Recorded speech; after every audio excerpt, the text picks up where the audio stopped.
नमो भगवती वासुदेवाय नमो। नारायणं नमस्कृतं नरश्चैवं नरोत्तमं देवीं सरस्वती व्यासं जयमुद्रात्। तमेव माता च पिता तमेव बन्धुश्च सखा तमेव विद्यां तवीरं तमेव सर्वं मम देव देव। आज भगवान श्रीकृष्णेर रासलीला। भगवान श्रीकृष्णेर अष्टम बत्सर बयस। अष्टम बत्सरे भगवान पदार्पण करेছেন। তিনি যোগেশ্বর, অনেক অলৌকিক শক্তি তার ছিল। ভগবান, তিনি তো ভগবান, তিনি পুতনা বধ করেছেন, কালিয়া দমন করেছেন, গিরি গোবর্ধন ধারণ করেছেন প্রভৃতি ঘটনা আমরা দেখতে পাই বিভিন্ন লীলার মাধ্যমে। ভগবান এইবার তিনি অষ্টম বৎসরে পদার্পণ করেছেন। অষ্টম বৎসরের বালক ভগবান শ্রীকৃষ্ণ তিনি কথা দিয়েছিলেন গোপীদের যে তাদের সঙ্গে তিনি মিলিত হবেন। সেই প্রেমের অপূর্ব বিকাশের কথা মনে পড়েছে, তাই সেই বৃন্দাবনে মধুর লীলা, রাসলীলা এখানে বর্ণিত হয়েছে। প্রেম মদিরা পানে যে একবার উন্মুক্ত হইয়াছে, সে ব্যতীত কেহ আর বুঝিতে পারে। কে এই গোপিনীরা, কে এই গোপীদের? গোপীরা কে জানেন তো? গোপীরা হচ্ছে যখন রাম অবতারে, যখন এই ত্রেতা যুগে রাম অবতারে 60,000 মুনি ঋষি তারা ভগবানকে নিজের পতি রূপে চেয়েছিলেন। ভগবান তো জগৎপতি, তা এই 60,000 ঋষিরা ভগবানকে খুব আপন করে চেয়েছিলেন এবং পতি রূপে চেয়েছিলেন। জগৎপতিকে তারা পতি রূপে চেয়েছিলেন এবং ভগবান রামচন্দ্র তখন বলেছিলেন যে ঠিক আছে, অচিরেই তোমাদের মনোবাসনা পূর্ণ হবে। তবে এই যুগে তো হবে না, যখন দাপর যুগে আমি কৃষ্ণ অবতারে জন্মগ্রহণ করব, তখন আপনাদের মনোবাঞ্ছা পূর্ণ করব। ভগবান কথা দিয়েছিলেন। আজ কাত্যায়নী ব্রত করেছেন গোপিনীরা। কাত্যায়নী পূজা করে দেবীর নিকট প্রার্থনা করেছিলেন জগতের প্রতি শ্রীকৃষ্ণকে নিজেদের প্রতিরূপে পাওয়ার জন্য। আজ তাদের মনোবাঞ্ছা পূর্ণ হবে। আজ পূর্ণিমা, অপরূপ শোভা হয়েছে যমুনা পুলিনে। বিকাশিত পদ্মের মতন অখণ্ড মণ্ডল হয়ে চাঁদ আকাশে শোভা পাচ্ছে। সুন্দর চাঁদ পূর্ণচন্দ্র উদয় হয়েছেন। মনের আনন্দে শ্রীকৃষ্ণ বাঁশি বাজাতে আরম্ভ করলেন। মনের আনন্দে ভগবান শ্রীকৃষ্ণ বাঁশি বাজাতে আরম্ভ করলেন। সেই বেণুধ্বনি শুনে গোপীরা সব গৃহকর্ম ফেলে যমুনার দিকে ছুটলেন। শ্রীকৃষ্ণ তাদের দেখে বললেন, তোমরা এই সময় এই বনে কেন এলে? বনে এলে কেন? এখানে হিংস্র প্রাণী থাকতে পারে। তোমরা অবলা নারী, তোমাদের এখানে থাকা উচিত নয়। ভগবানের কথা গোপীরা শুনলেন এবং মনের ভেতরে তারা কষ্ট পাচ্ছেন। গোপীদেরকে আরো বললেন ভগবান, বনের শোভা দেখার জন্য যদি তোমরা এসে থাকো, তাহলে দেখা হলে তোমরা চলে যাও। আমার প্রতি যদি অনুরাগ হয়ে থাকে তাতেও দোষ নেই, কারণ সব প্রাণীর আমার প্রতি অনুরক্ত হতে থাকে। এখন তোমরা ঘরে যাও। পতি পুত্র সেবাই স্ত্রীলোকের ধর্ম। ভগবান বললেন পতি পুত্রের সেবাই স্ত্রীলোকের ধর্ম। গোবিন্দের এই কঠোর বাক্য শুনে গোপীরা দুঃখিত হলো। তারা বললে যে আমরা সমস্ত বিষয় সংসার ছেড়ে তোমার শ্রীচরণে ভজনা করছি, তোমার শ্রীচরণ ভজনা করছি, তোমার শ্রীচরণ ভজনা করছি। আমরা তোমার পদযুগল আশ্রয় করেছি, আমরা তোমার পদযুগল আশ্রয় করেছি, আমাদের ত্যাগ করো না। ভগবান ভক্তকে যেভাবে গ্রহণ করেন সেই রকম তুমি আমাদের গ্রহণ করো। হে পদ্মপলাশলোচন, হে পদ্মপলাশলোচন, তোমার চরণের খোঁজে স্বয়ং লক্ষ্মী দেবী ব্যস্ত। আমরা সমস্ত বনবাসী, আমরা সমস্ত বনচারী ব্রজবাসী তোমার চরণ স্পর্শ করে ধন্য হয়েছি। এখন কি আর পতিপুত্র নিয়ে তোমাকে ভুলে থাকতে পারি? নিশ্চয় করে আমরা জানি যে এরকম ব্রহ্মা দেবলোকের রক্ষাকর্তা, নিশ্চিত করে জানি যে নিশ্চয় করে জানি যে যেরকম ব্রহ্মা দেবলোকের রক্ষাকর্তা তুমিও তেমনি ব্রজভূমির রক্ষক। হে হে প্রীতের বন্ধু, কৃপা করে আমাদের মস্তকে তোমার কমল হস্ত দিয়ে স্পর্শ করো।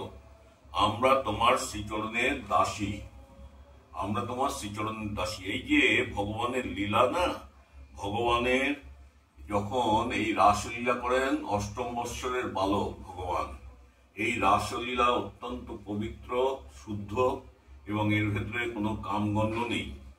পবিত্র লীলা এবং ভক্ত ভগবানের লীলা। ভগবান শ্রীকৃষ্ণের সঙ্গে গোপীদের ক্রিয়া, ভগবান শ্রীকৃষ্ণের সঙ্গে গোপীরা ক্রিয়ায় প্রবৃত্ত হলো। যমুনা তীরে তাদের নিয়ে গোবিন্দ ইতস্তত বেড়াতে লাগলেন। শ্রীকৃষ্ণের কাছে এত আদর পেলেন, এত সম্মান পেয়ে গোপীদের মনে অহংকার হলো। আমরা সামান্য নারী নই, পৃথিবীতে স্ত্রীলোকদের জন্য আমরা, স্ত্রীলোকদের মধ্যে আমরা শ্রেষ্ঠ। যেমনি গোপীদের মনে এই অহংকার এলো, তেমনি তাদের গর্ব দূর করার জন্য এবং শুদ্ধ পবিত্র করবার জন্য, করবার ইচ্ছায় ভগবান শ্রীকৃষ্ণ হঠাৎ অন্তর্হিত হলেন, তিনি অন্তর্ধান হয়ে গেলেন। ভগবান শ্রীকৃষ্ণকে দেখতে না পেয়ে ব্রজগোপিনীরা খুবই ব্যাকুল হলো। কোথায় কৃষ্ণ, হা কৃষ্ণ বলে চতুর্দিকে খুঁজতে লাগলেন, হা কৃষ্ণ বলে চতুর্দিকে খুঁজতে লাগলেন। তাদের তখন পাগলের মতো দশা। বনের মধ্যে ফুলগুলিকে জিজ্ঞাসা করছেন, বনের ফুলগুলিকে জিজ্ঞাসা করছেন, ওগো অশোক, ওগো চম্পক, তোমরা কি শ্রীহরিকে দেখেছো? ওগো তুলসী, তুমি তো গোবিন্দর এত প্রিয়, কোথায় গেল আমাদের গোবিন্দ? গাছগুলিকে ডেকে তারা বলে, ওগো পিয়াল, পনস, অম্র, তোমরা তো পরের জন্য জীবনপাত করো, শ্রীকৃষ্ণ কোন পথ দিয়ে গেল সেটি আমাদের বলে দাও, শ্রীকৃষ্ণ কোন পথ দিয়ে গেল সেটি আমাদের বলে দাও। তার বিরহে আমাদের চিত্ত শূন্য বোধ হচ্ছে,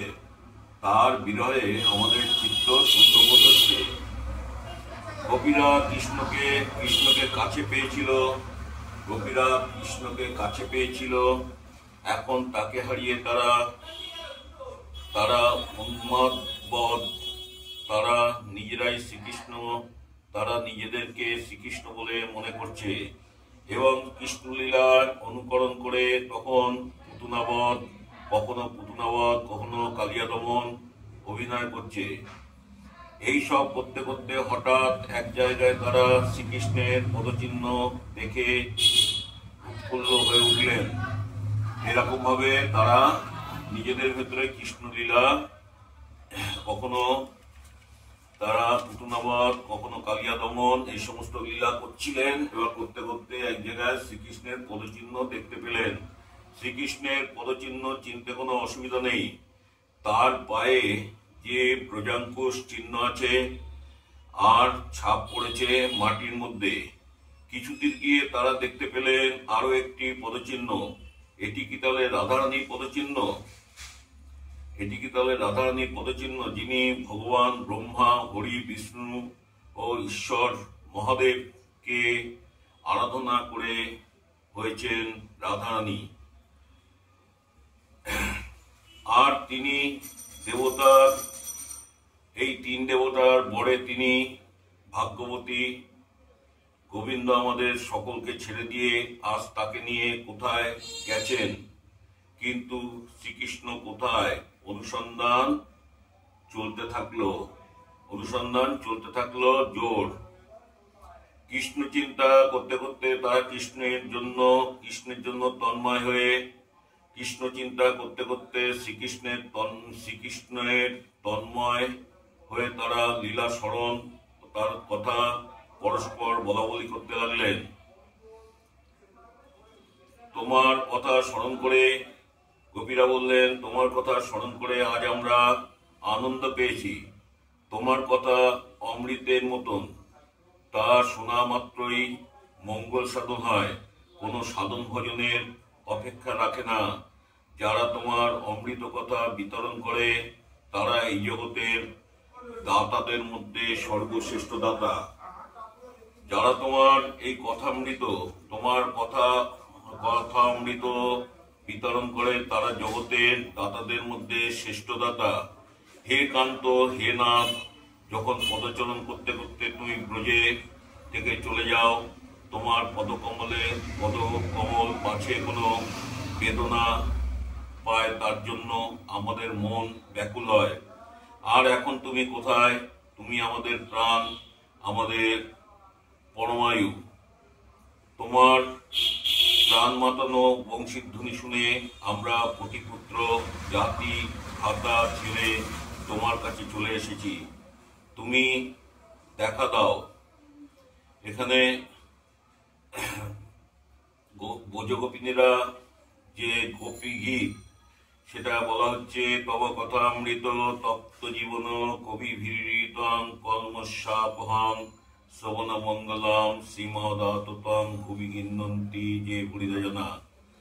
তারা নানা স্তব স্তুতি করে গোপীরা যখন উচ্চস্বরে কাঁদতে লাগলেন, গোপীরা যখন স্তব স্তুতি করে গোপীরা যখন উচ্চস্বরে কাঁদতে লাগলেন, তখন পীতবসন মুরলীধারী তাদের সামনে হঠাৎ আবির্ভূত হলেন। ভগবান শ্রীকৃষ্ণ তাদের কাছে, তাদের সম্মুখে অবতীর্ণ আবির্ভূত হলেন। তাকে দর্শন করে আনন্দে পাগল হয়ে গেল গোপিনীরা। মদনমোহন সেই গোপিনীদের নিয়ে খেলা করতে করতে যমুনা তীরে ফুলে ফুলে ভরে আছে। যমুনার তীর ফুলের মিষ্টি গন্ধে মৌমাছি গুনগুন করে মধুর স্বরে গান করছে। শরতের জ্যোৎস্নায় মল্লিকা ফুলের মতো ছড়িয়ে পড়েছে চারিদিকে। শরতের জ্যোৎস্না মল্লিকা ফুলের মতো ছড়িয়ে পড়েছে চারিদিকে। তিন ভুবনের সকল শোভা সম্মিলিত হয়ে আজ যেন শ্রীকৃষ্ণ রূপে আবির্ভূত হয়েছেন এবং তিনি শোভা পাচ্ছেন গোপিনীদের মণ্ডলের মাঝে। প্রত্যেক গোপিনীরা আনন্দে পরস্পরের বন্ধনে মিলিত হলো। গোপীরা পরস্পরের মধ্যে মিলিত হলেন বাহুবন্ধনে। গোপীরা মণ্ডল মন্ডিত যোগেশ্বর শ্রীকৃষ্ণ তাদের প্রতি দুজনের মধ্যে প্রবেশ করে রাস মহোৎসব আরম্ভ করলেন। প্রত্যেক গোপীরা দেখলেন কৃষ্ণ তাদের সাথেই রয়েছেন এবং প্রত্যেক গোপীর সাথে কৃষ্ণ, মাঝখানে ভগবান শ্রীকৃষ্ণ, দুদিকে গোপী। এরকম ভাবে হাতে হাত ধরে বাহুবন্ধনে আবদ্ধ হলেন। প্রত্যেক গোপী দেখতে পেলেন শ্রীকৃষ্ণ হাত ধরে রয়েছেন। প্রত্যেক গোপী ভাবছেন যিনি জগতের প্রতি তিনি জগতের আশ্রয়, তিনি আমাদের প্রতি এবং আমাদের আশ্রয়, তিনি যে আমার একান্ত আপন। এতক্ষণ তারা ধ্যান করে শ্রীকৃষ্ণকে অন্তরে উপলব্ধি করেছেন।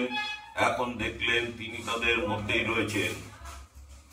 গোপীদের মনের ভেতর শ্রীকৃষ্ণ, বাইরে শ্রীকৃষ্ণ, জগৎময় শ্রীকৃষ্ণ। গোপীরা নাচছেন, শ্রীকৃষ্ণ নাচছেন। বেদান্তে যিনি সিদ্ধান্ত স্বরূপ, সেই পূর্ণ ব্রহ্ম আজ নাচছেন। তারা দেখছেন প্রতি দুজন গোপীর মাঝখানে একজন শ্রীকৃষ্ণ, তাদের ডাইনে শ্রীকৃষ্ণ, বামে শ্রীকৃষ্ণ, দূরে শ্রীকৃষ্ণ, কাছে শ্রীকৃষ্ণ। গোপীরা দেখছে শ্রীকৃষ্ণ ছাড়া জগতে আর কিছুই নাই, শ্রীকৃষ্ণ ছাড়া জগতে আর কিছুই নাই। রাসলীলা সর্বভূতে রসময়, শ্রীকৃষ্ণের দর্শন সর্বভাবে রসময়, রসময়ের রস আস্বাদন। তিনি রস স্বরূপা, আনন্দ স্বরূপা, তিনি জগতের আশ্রয়, তিনি সকল জীবের আশ্রয়। সেই পতিত পাবন পরম ভগবান শ্রীকৃষ্ণের চরণে শতকোটি প্রণাম জানিয়ে আজ সেই রাসলীলার পূর্ণ দিনে তার চরণে শতকোটি প্রণাম জানাই। এবং প্রভু কৃপা করে সকল ভক্তদের কল্যাণ করো। তোমার কল্যাণ ছাড়াই জগতে কিছু হতে পারে না। তুমি জগতের কল্যাণ করো এবং সকলকে কৃপা করো। ওং নমো ভগবতে বাসুদেবায় নমঃ। ওং নমো ভগবতে বাসুদেবায় নমঃ। ওং নমো ভগবতে বাসুদেবায় নমঃ। হরি ওং তৎসৎ, হরি ওং তৎসৎ, হরি ওং তৎসৎ।